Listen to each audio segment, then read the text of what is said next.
On. Welcome, everyone. This is your man, Miles. Let me turn this mic down a little bit here. How's everybody doing today? I hope everybody's doing great. This is Sunday, August 13th, and today we're going to have a recap of week three, of what we've done in week two. We're entering into week three in our 30-day wholesale challenge. We're going to talk about the successes, the failures. We're going to talk about all these things that go down in what we do, okay? And you can still take action if you haven't subscribed or signed up, enrolled, if you will, for the real estate wholesale 30-day challenge, which is free. It's in the link to the description, no matter where you're seeing this. It's in the link. Go ahead and take it. You can look at the videos from all the other ones in the meetup section, and they're numbered so you know which day is which, and they're all relatively short. There's only a couple of them so far that are a little bit extended, but we're going to talk about that today, and we're going to talk about the things that we went over this week to make sure that you're in there. And as always, this is interactive, so if you have questions, please, by all means, just put it in the comments. I have my comments pulled up over here somewhere. Here they are, and I'm ready for you. So without further ado, let's go ahead and get going on this. Let's make this thing happen.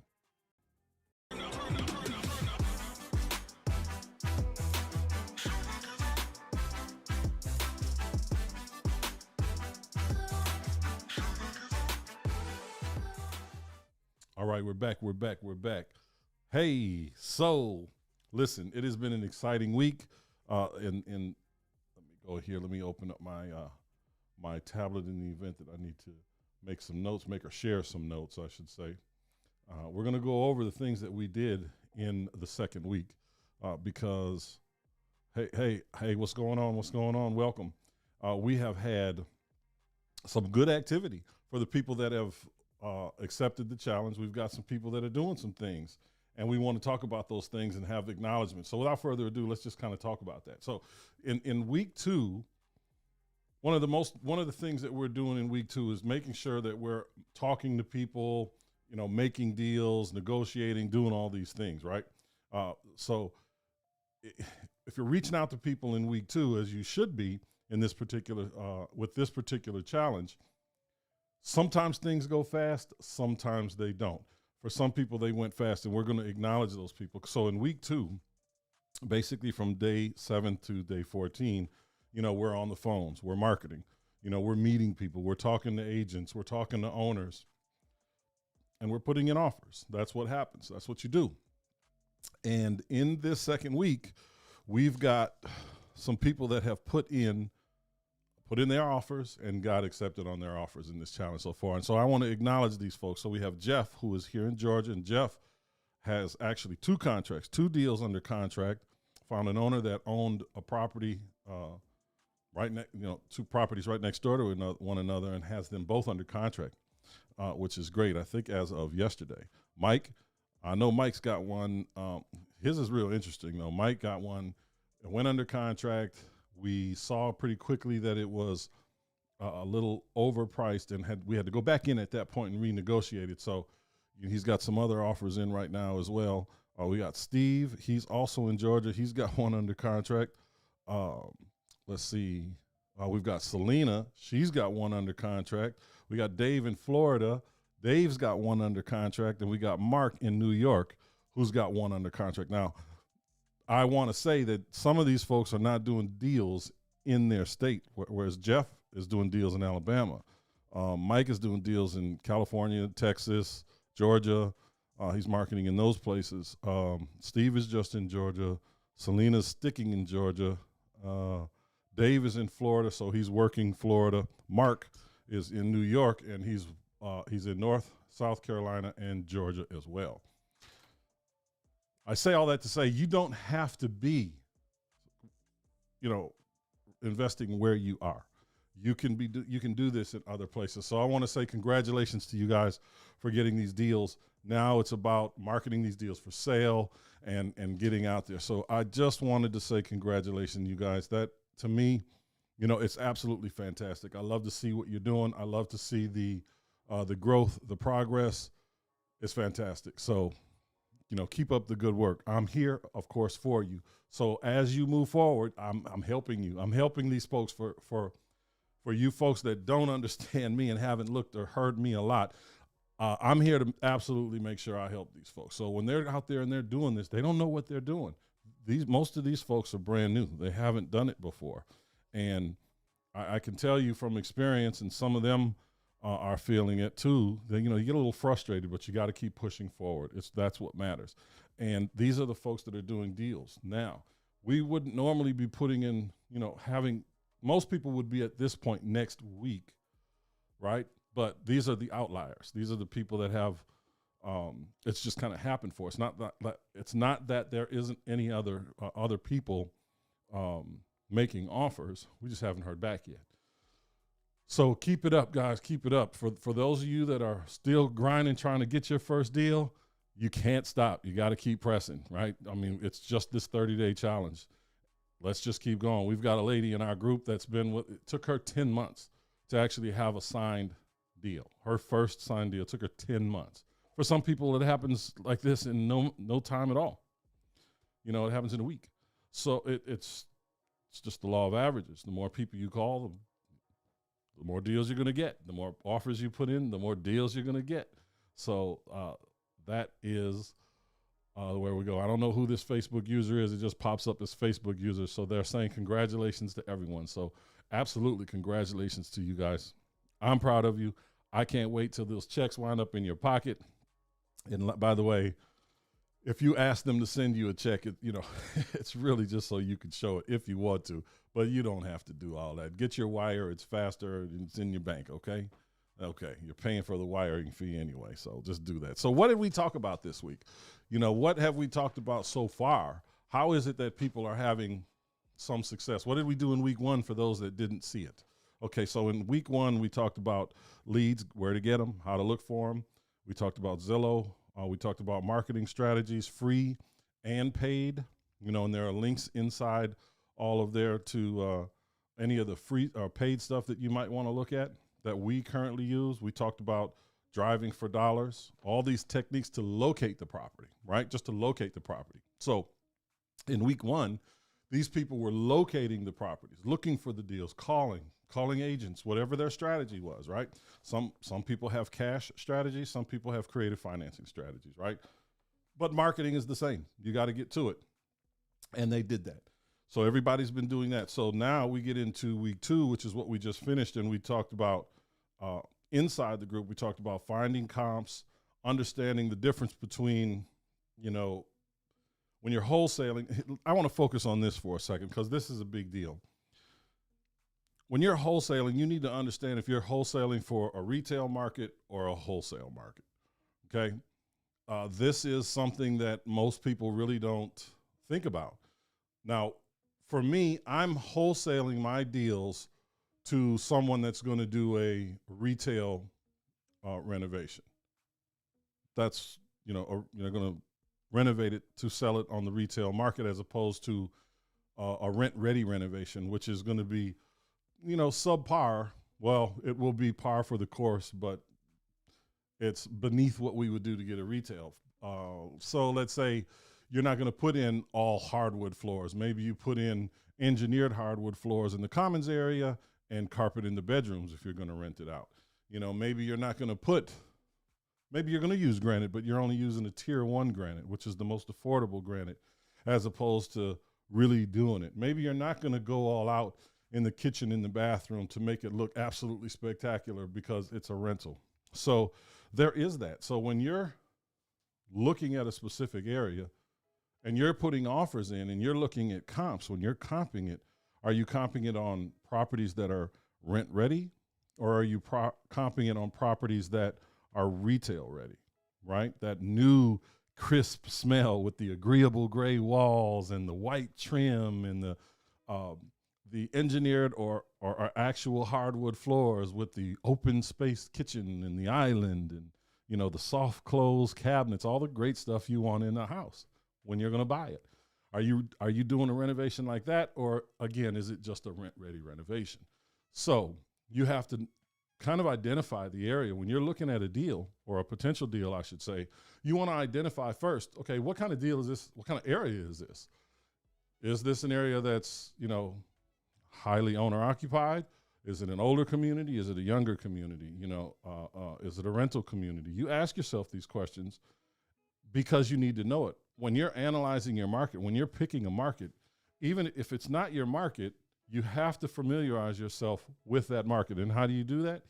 You call real estate agents. You ask them about this neighborhood. Hey, what's this neighborhood? What's going on there? And you just bug people as you're developing relationships.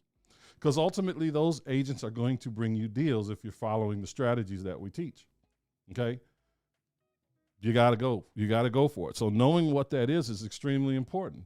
So I'm going to look at the house, and I'm going to find out what's going on in that neighborhood. Is it turning over? Is it kind of just a stable community? Is it a young community? Is it growing? What's going on? Is it a rental community? What's happening there? So I start by looking at the schools. I start by looking at crime statistics in that area, and then I talk to agents. I just give them a call. If I'm not local and I don't know it, I'm just going to call agents. Why would an agent talk to me if there's no benefit? Well, I just let them know I'm looking to buy in this particular area, and these are the kind of things that I'm buying. Can you tell me a little bit about that area? And if you have any deals that I might want to look at in that area. That's why they'll talk to me. Let me tighten this up. Excuse me for a second.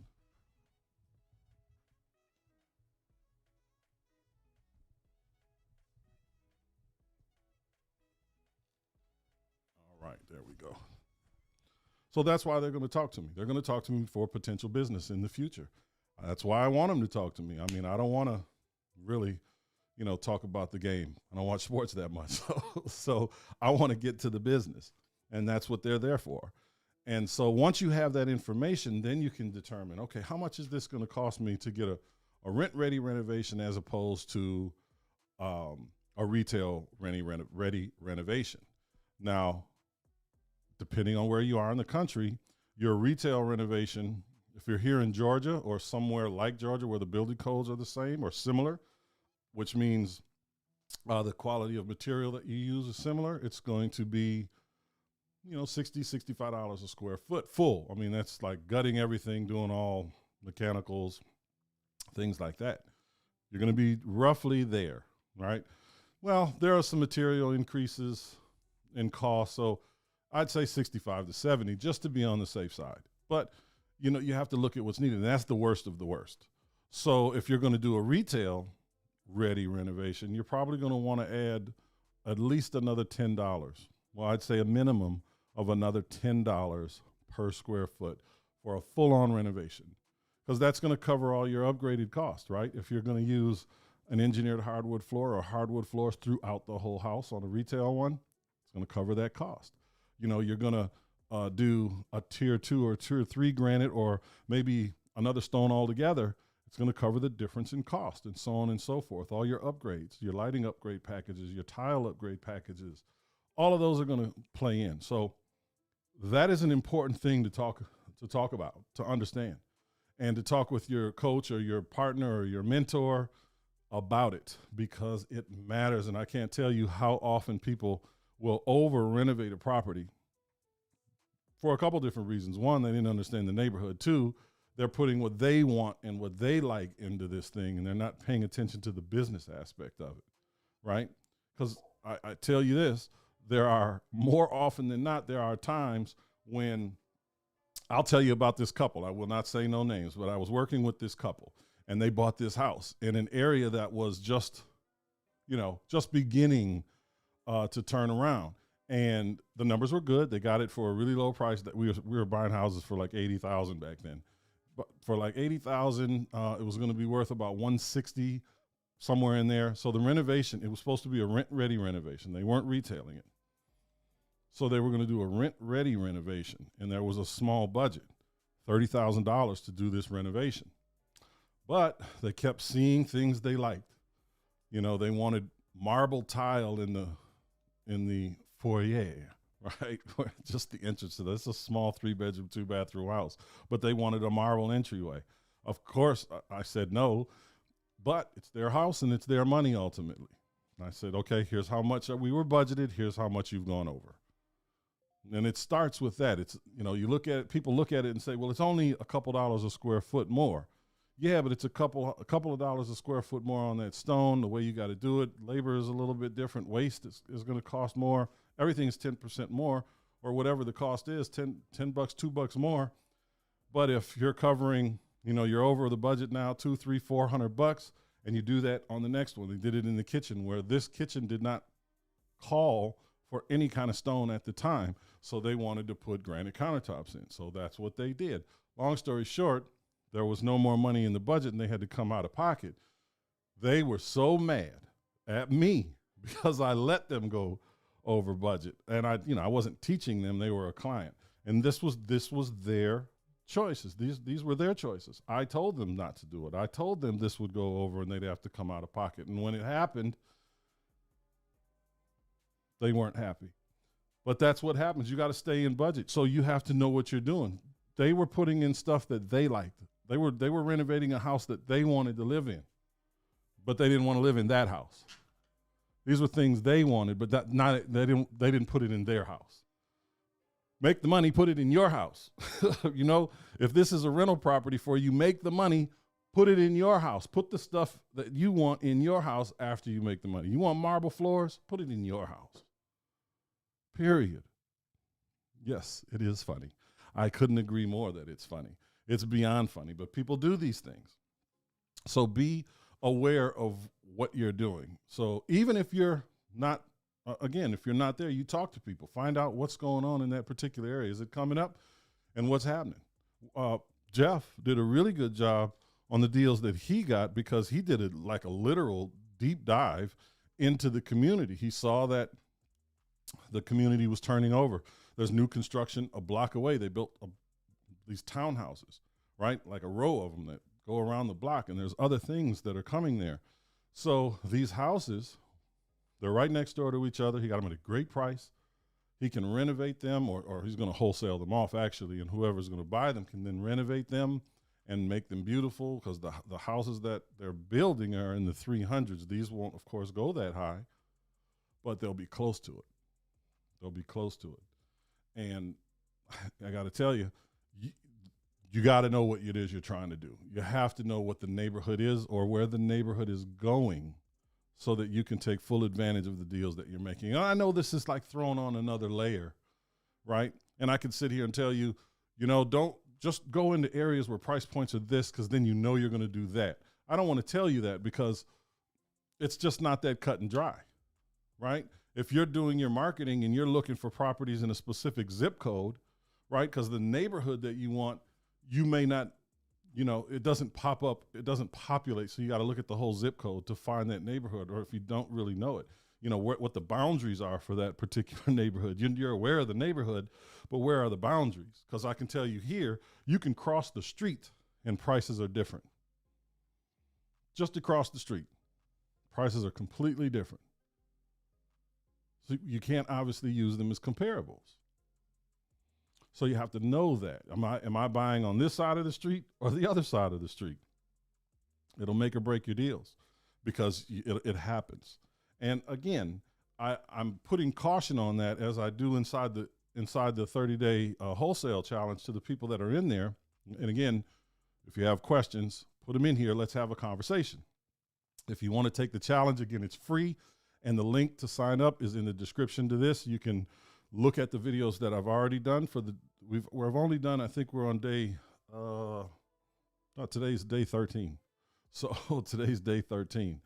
So we still have 17 more days to go, but you can look at those other videos and take action on them. There's downloads in there. There's all kind of things. And I'm also giving you success in your first 30 days just for free. It's just the basics of all the things you need to do to start your business, your real estate business, that is, right now. So all of that's free. Just sign up for it if you're interested. If you haven't done it, go do it. But these are the things that we go over. All these little layers that people miss. They just miss them because they could hurt your chances for getting a deal, okay? And that, for some people, can discourage them, and I urge you, don't get discouraged. There's always a learning curve. 100% of the time with everything you do, there's a learning curve. So, understand where you want to be and then go from there. All right. So moving past this, I just want to go again. There's a difference between your retail and your rental renovation costs. And that's always in the materials that you're using on the interior of the house. You might buy a house that has vinyl siding on it, but you're going to keep the vinyl siding because it's going to be a rental property. But if you were going to retail it, you'd probably put hardy plank there, right? If you want to get the value, you have to add materials that carry the value, period. All right. So just know what that is and talk to somebody who can help you if you don't. Talk to a series of somebodies, all right, if you can't go to one person that is a plethora of knowledge for that particular location, okay? Another thing that we spoke a lot about in week 2 was finding comps. Again, that comes before that, but when you're comping, what are you comping it for? So once you've identified that the property is going to be, it's a retail neighborhood. It's not a rental neighborhood. It's a retail neighborhood. So now you know you're going to be looking for comps that are renovated already. Okay? So that goes with that. Then you're going to make your offers. And then we've been talking about looking at the house and negotiating. Once you look at the house, you're not there locally. So how do you look at the house? Well, you ask them, do you have current pictures of the property? Can you send me some? Can you do a walkthrough? And we can do a FaceTime or a Zoom on the phone, and you can just walk through, and I can record it as we're doing that, so I can see the images. I like when I ask them to just take pictures, for me, and I tell them where to look and things like that. And if I see that there are some things I might want to look a little further into, I'll go ahead and send someone out there to maybe look, in a crawl space or whatever's going on, wherever the concern is that I have. I'll just send someone out there. Excuse me for a second.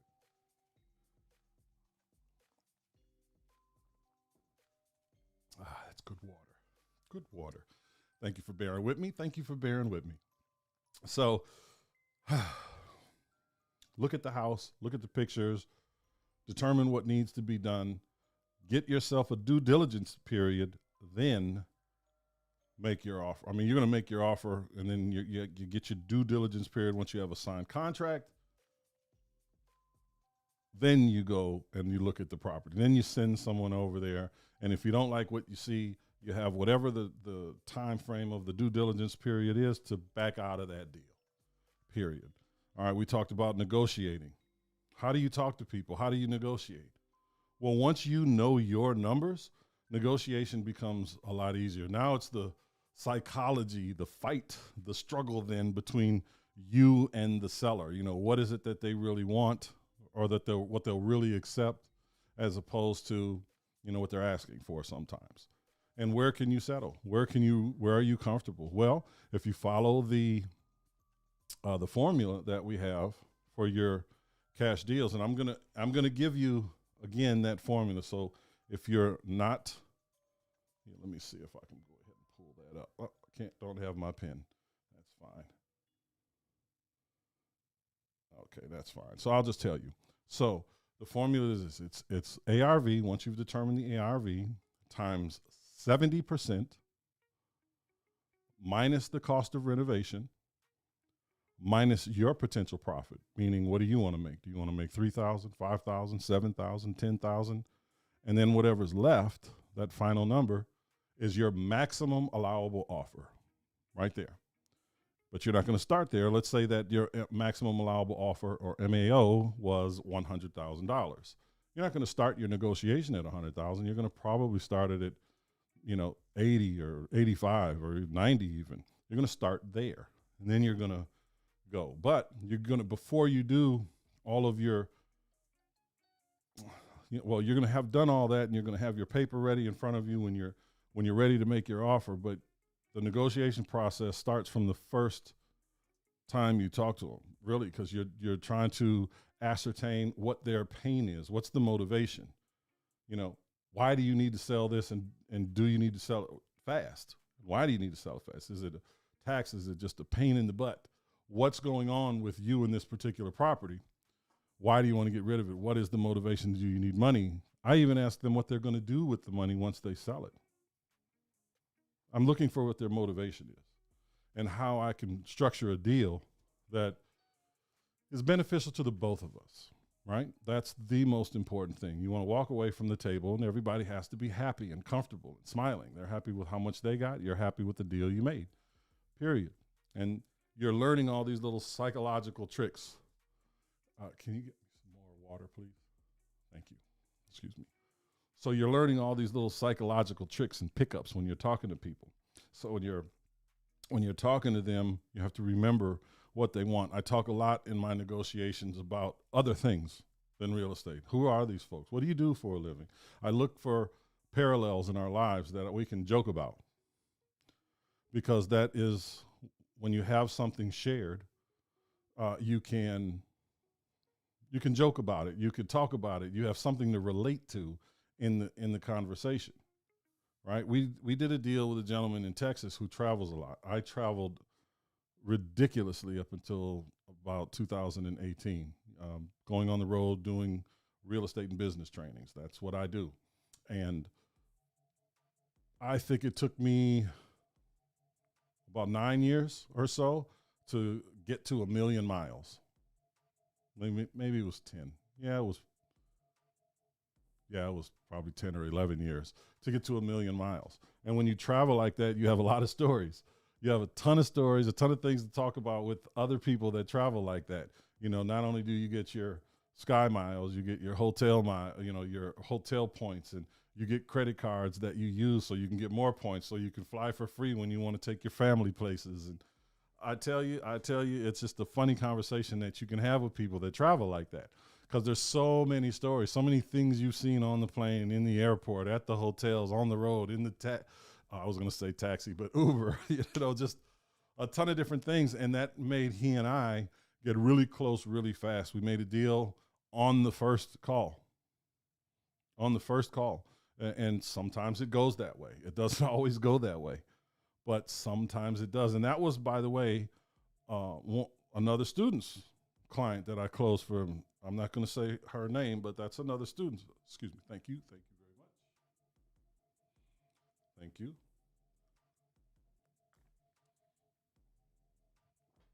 Oh, what the heck? It was Selena. It was Selena. We closed that deal and she was like, really? Just like that. And it was just like that. So when you implement the strategies of warmth, compassion, and humanity into your negotiations, you have a tendency to do a lot better. When you're dealing with a shark. Sharks are tough to work with, and when you're dealing with a shark. But we're talking about normal, average, everyday people, that have the same concerns in life as you and me. We're just trying to get through it. For the most part, that's who you're talking to. You're not talking to rich landlords. You're not talking to, professional arbitrage, corporate takeover types. These are just regular people living life, and they need to sell this property for one reason or another. That is it. Okay. And so you have to talk to them like that.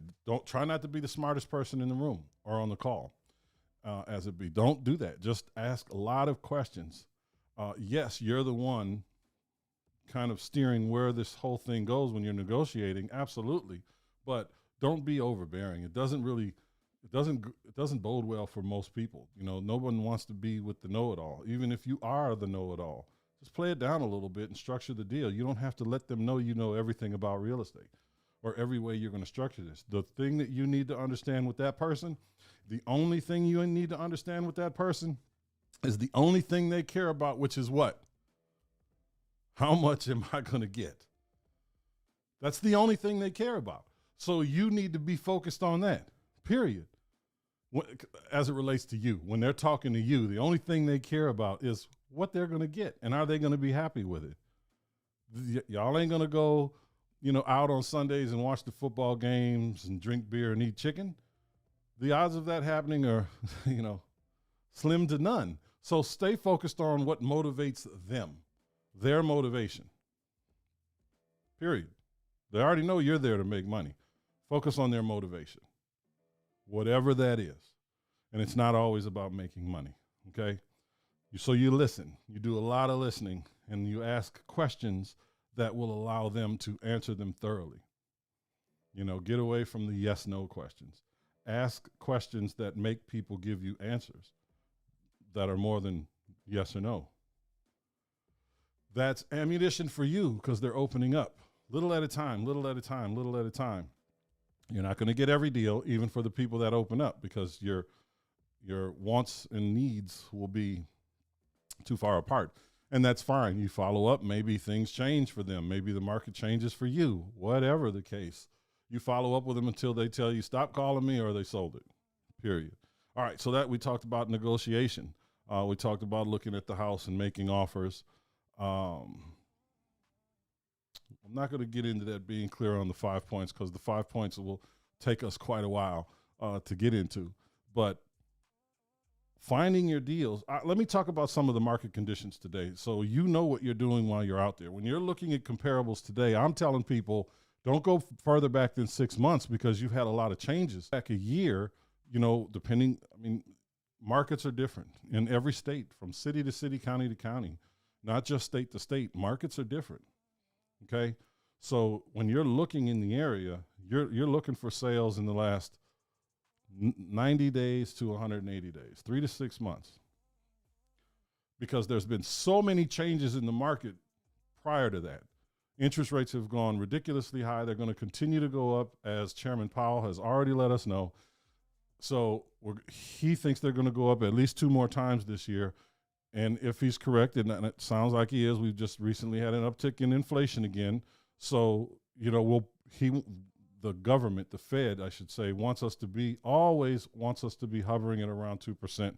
And we're, a bit higher than that. We're at, I think, 3.1 or 3.2% as of this week. So they still have to put that in check. But consumer spending is up. I'm not going to go through a whole economic class here, but that's a bad thing when you have literally over, I think they said some ridiculous number of just credit card debt, not consumer debt. Well, not consumer debt because that's everything, but just credit card debt alone is in the trillions. It's absurd. It's absurd when you consider the fact that the average American has less than $600 saved. So anyway, knowing that those rates are going to go up, we're getting into the school year now. We're into the school year now. Depending on where you live, I'm in Atlanta. Fulton County schools have already begun. So things are going to slow down for the housing market. Historically, this is when it starts to slow. Once you get past Halloween, the brakes go. The brakes are on. And that doesn't start to pick up until after the new year, generally speaking. And then you have your summer and, your spring and your summer, which generally does well. But we're also moving into an election year next year. Having said that, don't expect interest rates to come down at all next year. So if you're looking to buy a house, you have to buy according to what the market is looking like today and the forecast for tomorrow. We know that rates are going to continue to go up. Not only do we know they're going to go up, we know they're going to stay there probably until 2025 after the president is elected, whoever that may be, right?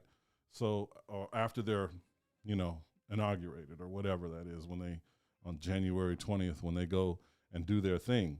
So once that occurs, then I think that we'll start to see some correction, depending again on consumer spending, a lot of different factors in the economy. But assuming that those things go well, that's when we'll see interest rates come down. But generally what happens when interest rates come down, prices go up. It's a weird thing. So the goal is for prices to correct themselves and come down a little bit, and we're seeing that. So you, as an investor, have to know this and say to yourself, I need to be ready for this. I have to be ready. I can't make my deal today based on numbers from a year ago. I need to make my deal today based on numbers from today and tomorrow. So you have to buy deep. So what does that mean, Miles? You're saying all these words. All these words are coming out of your mouth, sir. What does any of that stuff mean? Well, here's what it means. It means this. It means that if you're looking at a deal and you're going back and you say 6 months ago this house was, or houses just like it in the neighborhood were selling for $400,000, you're probably going to want to take another 10% off of that moving forward.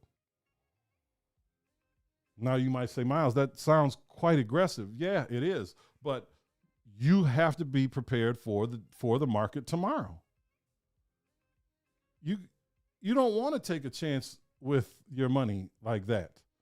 And you might not have any money. So, which is even better, make more aggressive offers today. Because I guarantee you when the Fed increases the rate again in their next meeting, which is next month, even though I believe it's only going to be a quarter point, I don't have a crystal ball. This is just what I believe, right? It's going to go up and it's going to put a further strain on not just the real estate market, but financial markets in general, because everything gets more expensive at that point. Everything. Okay, so if that happens, people buy less of things as they get more expensive, right? So people will buy less houses. So they won't have, obviously we know when mortgage applications go down week over week, we can see less houses are going to be sold because there are less mortgage applications filled out. We know that people aren't refinancing their homes because interest rates are high, and the rate that they have is probably a lot lower than what they're going to get if they refinance. So they just leave the money in and they wait. Or maybe they get a HELOC and they use that money to do repairs on the property to increase its value. So as market conditions do change, they can throw it on the market. Because I can promise you this, there's a ton of people that want to sell their houses right now. A ton of people. They're not in any financial distress at all. So they're like, okay, I can just hold this until the market changes, and I can increase the value and be a little more comfortable in the process in doing so. And that's exactly what they're doing. And then when all of this eases up, there's going to be a flood of real estate on the market. It'll turn back into a buyer's market. That's what happens when you have an abundance of a product on the market at the same time. And when it's a buyer's market, that means buyers have a lot of choices, which means prices should come down because there's a lot to choose from. But we have to get into that part of the cycle so that we can make those kind of actions and have those kinds of conversations, but we'll talk about it. But right now, you need to take another 10. Look back 6 months ago and see what they were selling for. If that's the ARV you come up with right now, take 10% off of that and use that as your ARV. Okay, so let me show you what that would look like for a second, just real quick. We're going to say that we have a house that could be worth $400,000 if it was renovated, right? So 400,000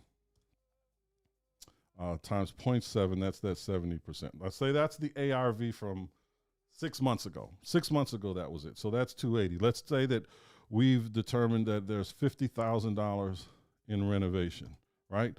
So that's 230. Let's say that you want to make on this deal $10,000, right? All right, so that's a $220,000 maximum allowable offer based on numbers from 6 months ago. What I'm suggesting that you do now is once you have that number from 6 months ago, know that values are going to come down over the course of the next 6 to 12 months. So take that 10% off, which gives us $360,000 now, times that same 70% is 252 minus the 50,000 to renovate it, because that hasn't changed, minus the 10,000 that you want to make as potential profit. All right, that number is $192,000. The number you had before was 220. The number we have now is 192. It's a $28,000 difference. Now, let me tell you what that means for you. Let's say that you got it at $190,000 as a maximum allowable offer. Go ahead and put it out there for 220 and see what comes, because guess what? If it comes down to 200, you're still making your 10,000. You're actually making good money. So you're actually doing really, really well. And people are going to want that deal because you're being realistic in your numbers. So the wholesalers and fix and flippers that are still buying will know that you know your game. And every deal that you come with, even if you're not super spot on with your renovation cost yet, that really doesn't matter. Just be close, right?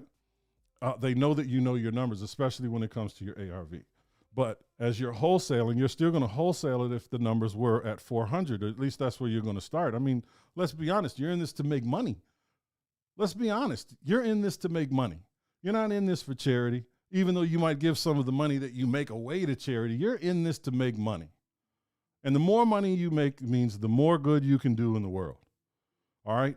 I'm speaking like a true capitalist here. Okay. You can be a bleeding heart and not do any of this and say that in order for one to win, one has to lose. Forget about all that stuff. Okay. Forget it. I'm not even going to go into the psychology of that. But, you know, if you're a responsible individual and you're not trying to go out there and showboat and you are taking care of your community, hey, make what you can make. If there's $50,000 on the table, make 50,000. There's no reason that you should make 20 because you don't feel that you should make what's on the table to be made. And maybe you don't make the whole 50, but you put it out there and you wind up with 35. That's still $15,000 more than the 20 you were willing to accept. Do you understand what I'm telling you? You work the numbers. However they play out, you work the numbers. But I'm telling you right now, you have to make sure that you're comping for tomorrow's value. Because if you're a fix and flipper or whoever you're selling it to, they're not going to, even if you sold it to someone else and they bought it, they're going to be happy with what they bought. And if values fall, then they're not going to think about you, right? They're not going to think about you at that point. But you need to think about you. They're not going to say, oh, man, Miles just sold us a crap deal. Man, this is crazy. No, because they would have bought it. It would have gone through an appraisal. A lender would have looked at it. It would have gone through underwriting. Everyone would have. So it wouldn't have been on me because they're looking at yesterday's numbers. But when we know we're going into a slow period, not only are we going into a slow period, we're getting higher interest rates that are going to be accompanied with it. We know mortgage applications are going to go down. We know less houses are going to be sold. We know values are going to drop because of it. So since we know all of these things we know, are they certainties? Not 100% because they haven't happened. But looking through history, this is what happens when these things happen. So when you're in this kind of the aspect of an economic cycle, that's what happens. All right? So you have to play the game. Be ready. And you know what? Maybe you won't do 10 deals a month because of it. Maybe you only do 3 or 4. But as the market changes, you'll change your strategy along with it, and you'll be in the know, and you'll start putting in these offers that people are going to be familiar with. They're going to know values came down, and you're already going to have offers in.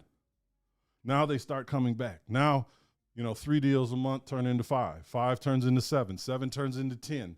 Now you're consistently doing 10, 12, 15 deals a month. You're adding other markets to your business. You're ramping up your game. This is what happens because you're going to be in it. Be known before you're needed. This is what I say all the time. Be known before you're needed. Because when I'm thirsty and I want to go, if I'm watching TV and a commercial comes on and I'm thirsty, I'm going to go buy what I know. I can see Coca-Cola. I don't really drink Coca-Cola, but it's a good example in this particular scenario. I just don't drink sodas that often in general. But Coke is Coke. It's never changed. Coke is consistently marketing. It's marketing all the time. People go into a store, they see an ice cold Coke, they buy it. That's why they sell so many. It's embedded in people's brains. They're known before they're needed. People don't even have to think about it anymore. They want a soda, they go buy a Coke. If you're up north, it's a Pepsi. If you're in the UK, it's RC. I don't know. I don't know. I'm just saying stuff. But be known before you're needed. Be in front of people before they need you. That's why the follow-up game is so important. It's important for you to be known before you're needed. Because let me tell you, if you sit back and you focus on everything today and you don't forecast your business, you'll get left, and then you'll have to start this thing all over again, and get reacclimated. Once you have your thumb on the pulse of a market, you better beat that market down. Keep your thumb on that pulse. Put people in place, okay?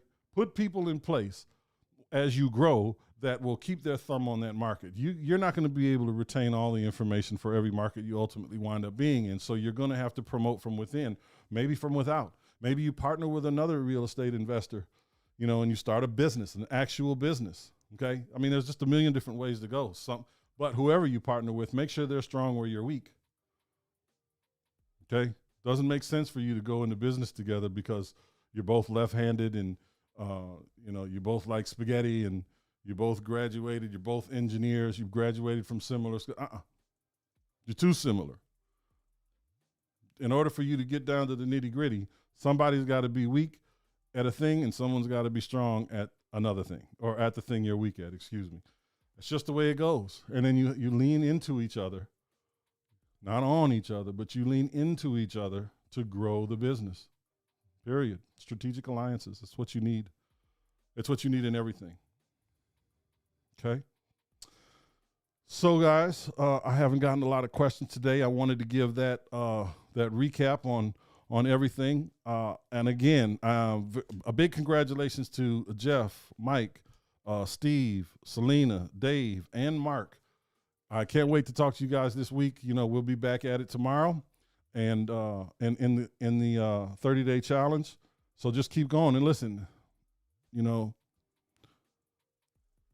Just don't measure yourself by, the progress of others.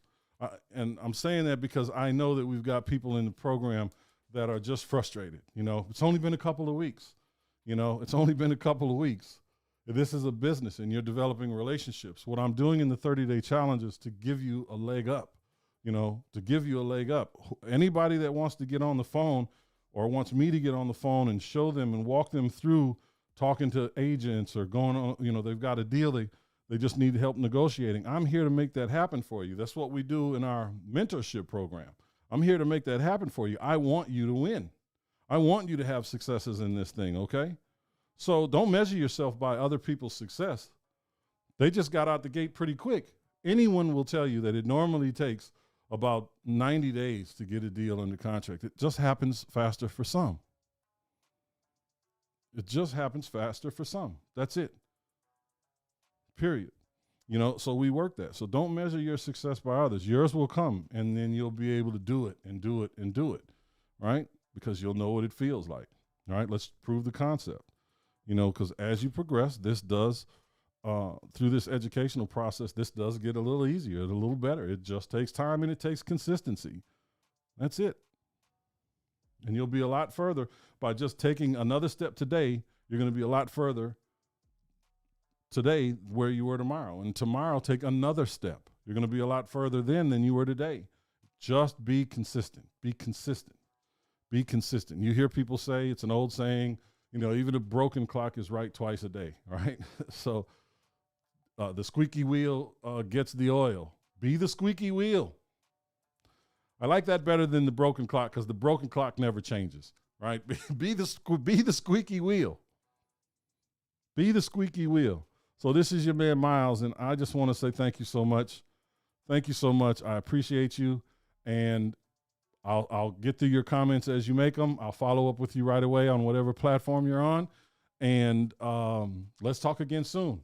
Get in the challenge if you're not. Again, it's free. It's for 30 days. We're not even 15 days through with it. We're only 13 days through. So get through it.